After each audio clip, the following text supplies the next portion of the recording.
What up, cats? What up, chicks? It's Rebel Greaser, back with another video. Alright, to start this video off, we have Oxyshred Ultra Energy Passion Fruit. This one's actually pretty good.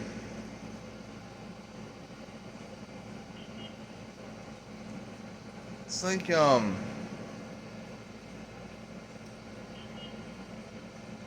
it's really tropical. Oh, passion fruit, you know. It's a tropical taste with, I don't really know. I mean, it's like passion fruit, but it's got something else to it.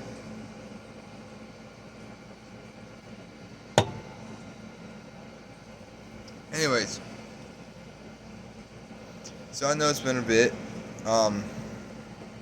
Really don't have a lot to show, but I will show two things. Okay, first up, these were shown in a video that was earlier, but Lost & Company Limited, their shades. Yeah, pretty cool. Had a pair a while back ago, accidentally got broken. So these are good strong plastic, and the lenses are really dark. So I mean, if you want to get these from Locks, just go on the site, look up accessories, get these.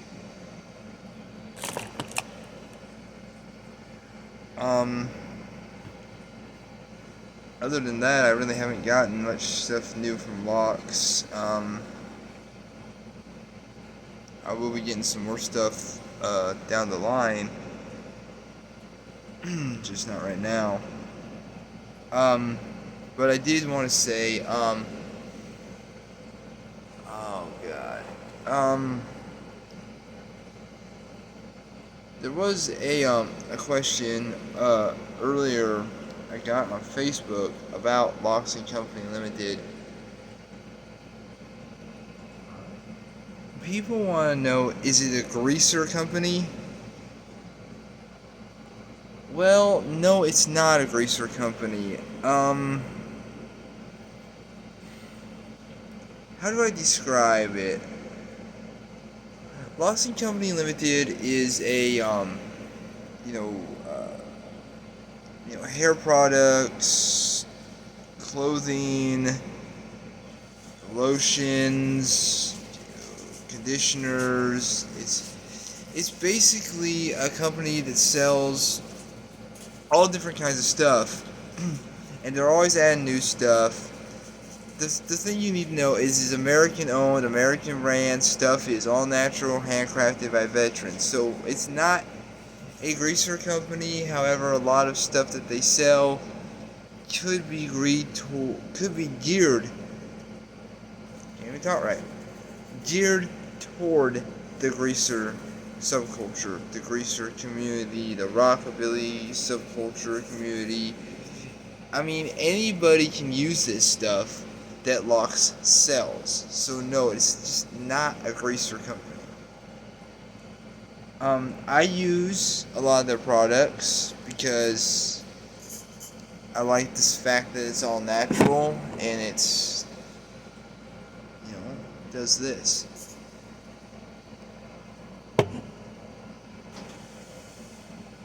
I use their products and everything, so I promote for them. Alright, let's go back a little bit. Now, I can't do all the tricks with it that I see people do, but I heard somebody once ask about, what weapons did greasers carry in the past? Battle song, butterfly knife. Now,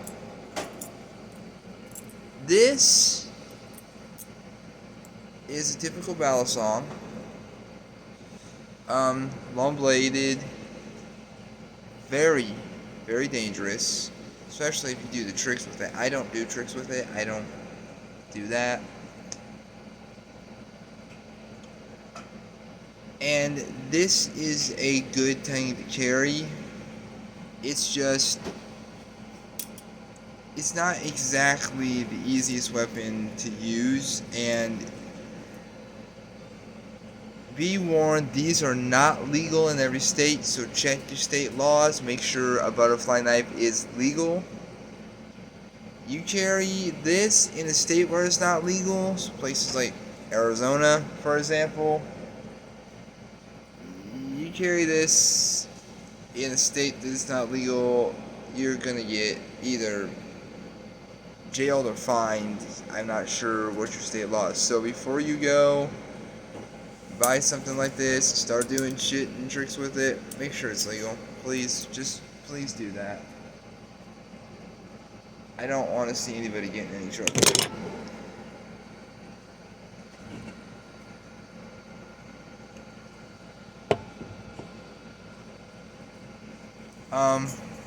Also, I got asked this question too.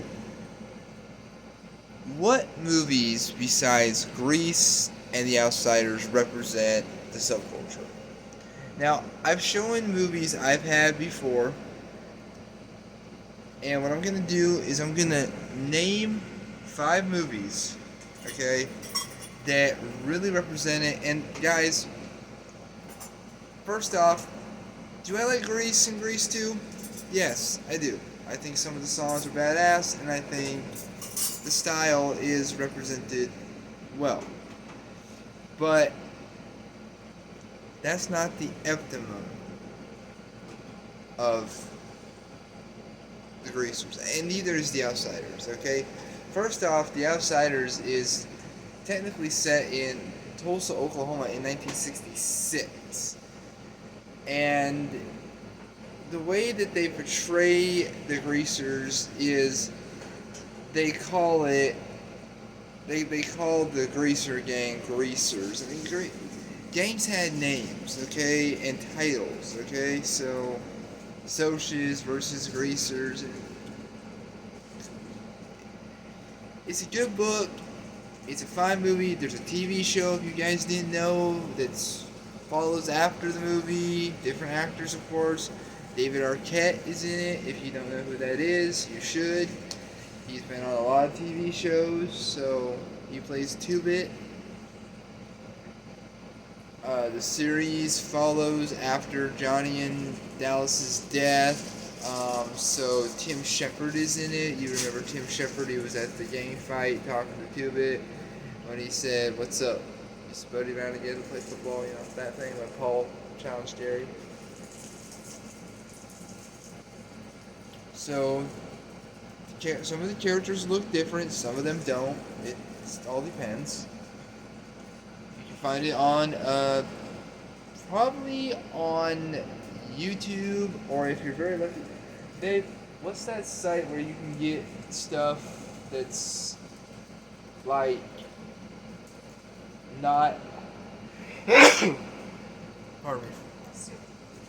Like that site where you can get movies that are not like stuff that's like only on VHS, but you can get like where we're getting Elvis and Me from. What's that name of that site? Oh, raredvds.biz. Yeah, raredvds.biz. That's actually something we should look at. See if they got the Outsiders television show. B-I-Z. Yeah. .biz, B-I-Z. raredvds.biz. If you guys want to get something that's not common, this guy may have it. We just recently, my wife and I, we purchased Elvis and Me, the movie. It's based off the book Priscilla wrote. Well, Priscilla dictated, somebody else wrote, but it's from her experiences. If you guys haven't read Elvis and Me, I would get the book first and then watch the movie. It's actors playing the characters, which is pretty cool. We also got Disney's Halloween Treat off of there too. So. But, anyways, I'm getting off track here. Back to what I was saying. So, Grease 1 and 2, The Outsiders, they're fine movies. They do represent somewhat of the culture, but let's get into what I'm talking about. Alright, movie number 1, Lords of the Flatbush. This is Sylvester Stallone's first starring role, and this is where Henry Winkler, stars in the movie. This is before he was Fonzie. Okay?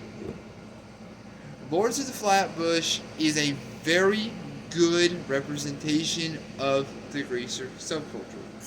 Some of the things they do in the movie, such as the car theft and all, is a little out of line with what we are all about. But it's a very good representation, and Stallone's character in the movie is on the verge of getting married. He's not sure he wants to, and then there's Chico, who doesn't know what he wants out of life. I mean, there's parts of the movie that you're gonna have. Let me put it to you this way, okay? The representation is great. The story is believable. The way the characters act is incredible. If you guys haven't seen it, go ahead, find a way to watch it. That's Greasers for you. Okay. Number 2, The Wanderers. Now, I prefer The Wanderers because I like the... If you guys can get the DVD collection that has both theatrical and the preview cut, I would watch the preview cut. It's a little bit longer than the original. It's got lines that were taken out of the original and a few other things. But if you just want to watch the regular, it's on YouTube. The Wanderers, I prefer that one just because... I mean, I like Lords of the Flatbush too, don't get me wrong. But I like The Wanderers because I just think that, the fact that, it showcases... really, I'm not racist or nothing, but the minority and the racism in the movie is very reminiscent of that time, especially in the Bronx in New York. The blacks, the Italians, the whites, the Jews, those type of things. That is very reminiscent of what was going on in that time. Now, if you're a little sensitive toward racism issues, allow me to mention there is a lot of racism in said movie. Because you also got your Chinese, and you got your blacks, the Dell bombers. You got your, you got your Italians, the Wanderers. You got the Wongs. They're Chinese. So if you're a little sensitive toward racism, this movie might not be for you, but realize the era. It is 1963. Kennedy got shot. Vietnam was getting started. The hippie subculture was coming in. Allow me to mention to you, the end of The Wanderers, though, is very poetic. Very poetic. Because you see one of the main characters follow a girl he was interested in, then he sees that she's with the hippie subculture, and he walks away. It's the ending of an era. That is what is so cool about the movie, I think, is showing the ending of an era, is showing what's happening. Alright. Movie number 3, Mischief. Kelly Preston is in the movie. It's her first time starring role. And it is the first time she shows full frontal nudity. What do you know? Now, Mischief is set in the 50s in Ohio, and it follows a guy who is a square who meets up with a guy who is a greaser.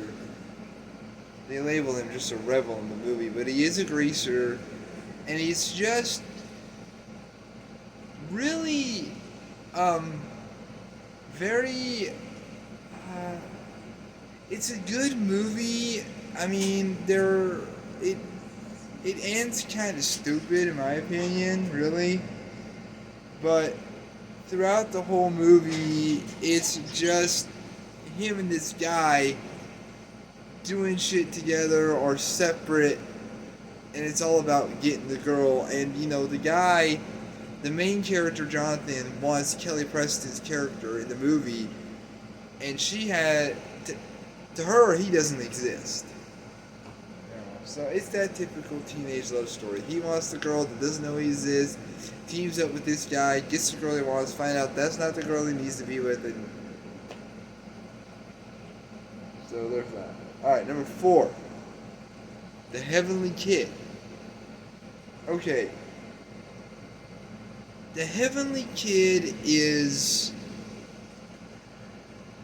different from the rest. The main character dies in the 50s doing a chickie run.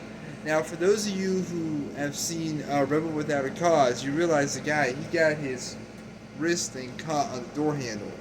In this movie, he gets his wrist chain or whatever it is caught on the thing, and he can't get out of the car. So it's reminiscent to Rebel Without a Cause. So he is a ghost. He goes back in the 80s. So he died in the 50s, goes back in the 80s, but only the guy that he's supposed to help can see him. And he turns this guy from a good geek kid into I got no respect for anybody, I'm too cool for everybody else type of person. And right near the very end, he reveals himself to the guy's mother, who just happened to be his girlfriend in the 50s. Turns out, the thing she never got to tell him was she was pregnant. That's his son that he's helping. He didn't know that.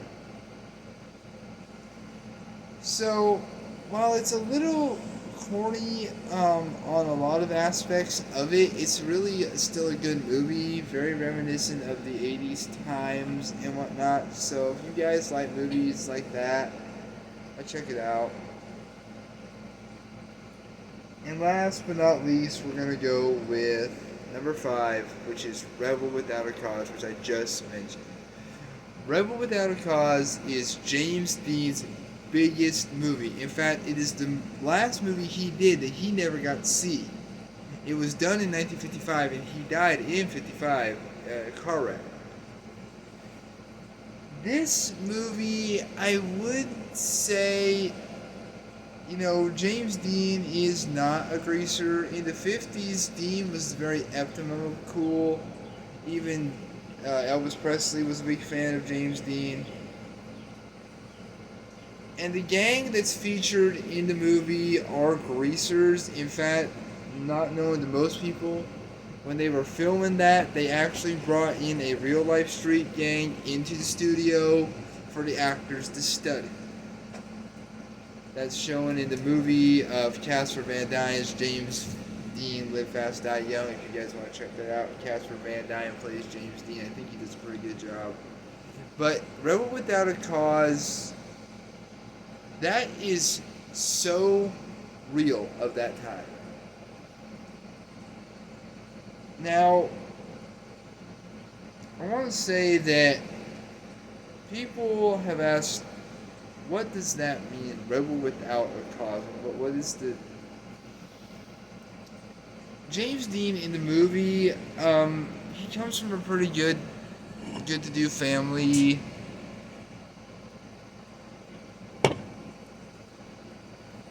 His parents give him whatever he wants. They've never basically told him no. And anytime something goes wrong, they move, or they have to cover up something, or, he has no rules. He has no...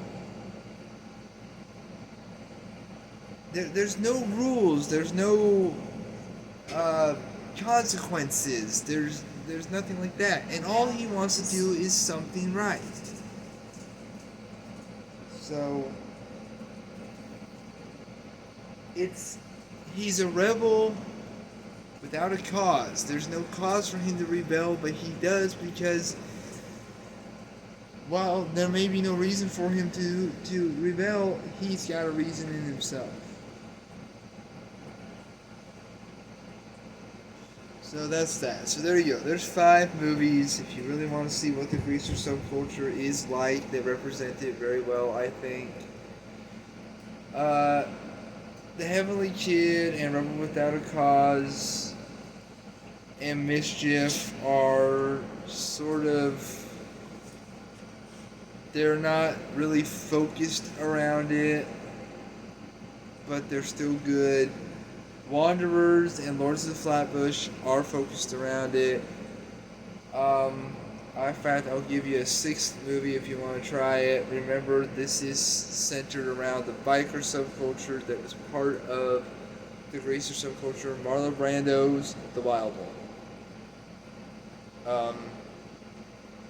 Bikers, based on the Hollister incident that happened in Hollister, California.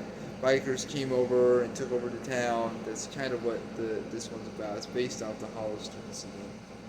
So, Marlon Brando's got the best line in the movie. The girl asks him, what's he rebelling against? Marlon Brando says, what do you got? You know. Or one of his other best lines, I don't like cops. So, those type of things. So there's that, guys. Like I say, if you want to check out those movies, go ahead. If you haven't seen them, check them out. If you have seen them, then y'all know what I'm talking about. And that's really all there is for it right now.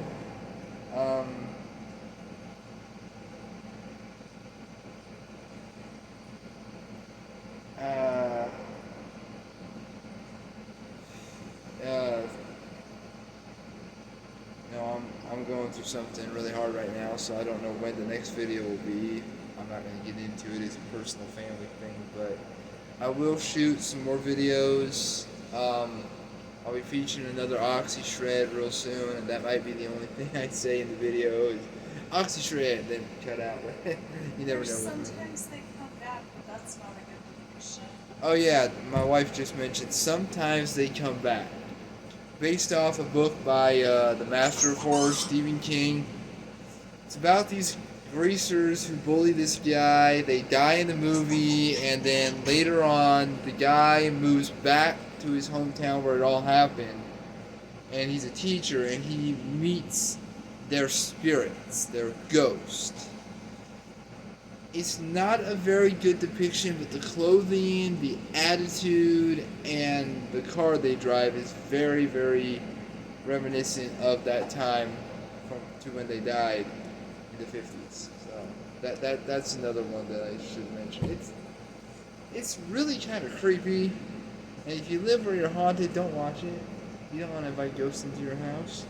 American Graffiti, even though There's another one. American Graffiti that spawned the TV show Happy Days. Ron Howard is in the movie, and there's a guy in there, John Milner. That's the character's name. I don't know what his real name is. He's the greaser in the movie. He's supposed to be like the Fonzie there. He's older than the rest of them, and he drives this badass hot rod instead of a motorcycle. Then there's a movie, More American Graffiti, also unofficially called American Graffiti 2. That one really centers on the hippie culture, and John Milner is in the movie, but it's not as good as the first. The fact that, you know, the first movie actually features Wolfman Jack, you know, the actual Wolfman Jack from the 50s. That guy with the gravelly voice, it's the Wolfman. So that's kind of cool. Anyways, guys, that's it for now. But yeah, I've got another Oxyshred featuring coming up. Then I got another new Oxyshred that'll be coming up pretty soon. These will be the last 2 new ones I have. So if you guys haven't already tried some, suggest you do. Like I said, clean caffeine, good energy, no crash.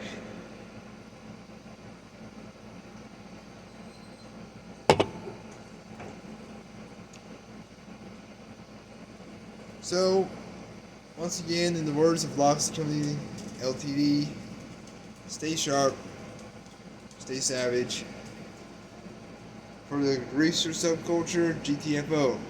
Grease the fuck out or get the fuck out. And, as always, stay grease cats, stay sexy chicks, be cool, and as always, keep it rocking, really. I'm Rebel Greaser. I'm over and out.